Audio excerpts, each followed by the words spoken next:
آج ہم قرآن مجید کے ایک بہت ہی خوبصورت اور طاقتور اصول پر بات کرنے والے ہیں، ایک ایسا اصول جو معافی کے بارے میں ہماری سوچ بدل سکتا ہے۔ اور ہماری گفتگو کا مرکز ہے سورہ نور کی یہ آیت۔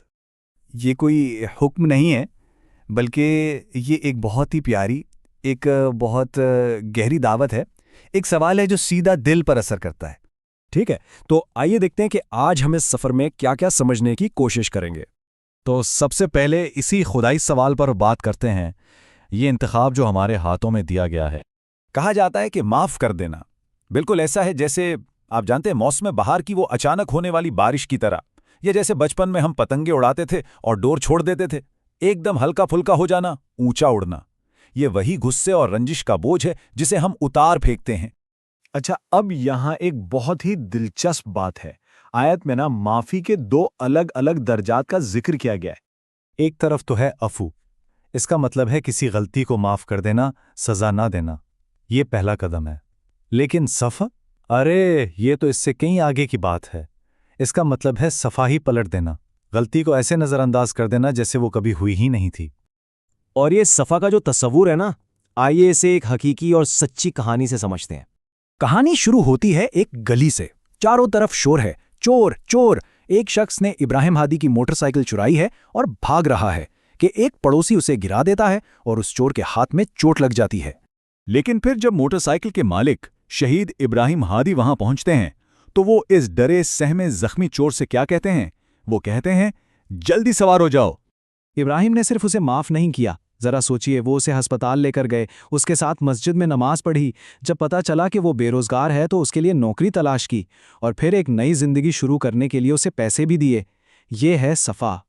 ابھی جو معافی کا وصول ہے یہ صرف ایک انسان تک محدود نہیں ہے، اس کے اثرات پورے معاشرے پر پڑتے ہیں۔ دیکھیں، جو معاشرہ اپنے اندرونی جھگڑوں اور رنجشوں میں پھنسا رہتا ہے وہ اپنی ساری طاقت ضائع کر دیتا ہے، وہ کمزور ہو جاتا ہے۔ لیکن جو معاشرہ اپنے لوگوں کو معاف کرنا سیکھ لیتا ہے، وہ اپنی توانائی بیرونی خطرات کا مقابلہ کرنے کے لیے استعمال کرتا ہے۔ تو قرآن کی حکمت عملی کتنی زبردست ہے۔ اندرونی طور پر عفو اور صفا کی مشق کریں تاکہ ایک مضبوط کمیونٹی بنے، اور بیرونی طور پر طاقت کا مظاہرہ کریں تاکہ دشمن دور رہیں۔ یہ ہے وہ توازن۔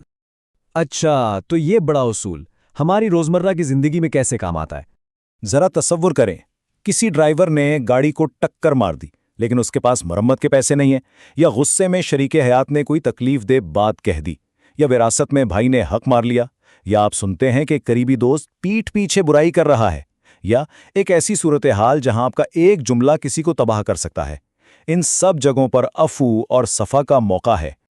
اور ہر بار جب ہم ایسا کرتے ہیں، کسی کا قرض معاف کر دینا، بحث کرنے کے بجائے اٹھ کر چائے بنا لینا، ناراضگی کے بعد پہلا فون خود کر لینا، یہ ہر عمل ہمارے روحانی اکاؤنٹ میں ایک ڈپازٹ کی طرح ہے۔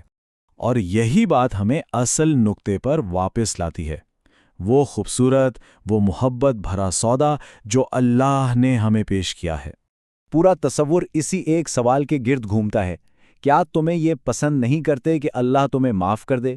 یعنی دوسروں کو معاف کرنا خود اپنی بخشش کی چابی ہے۔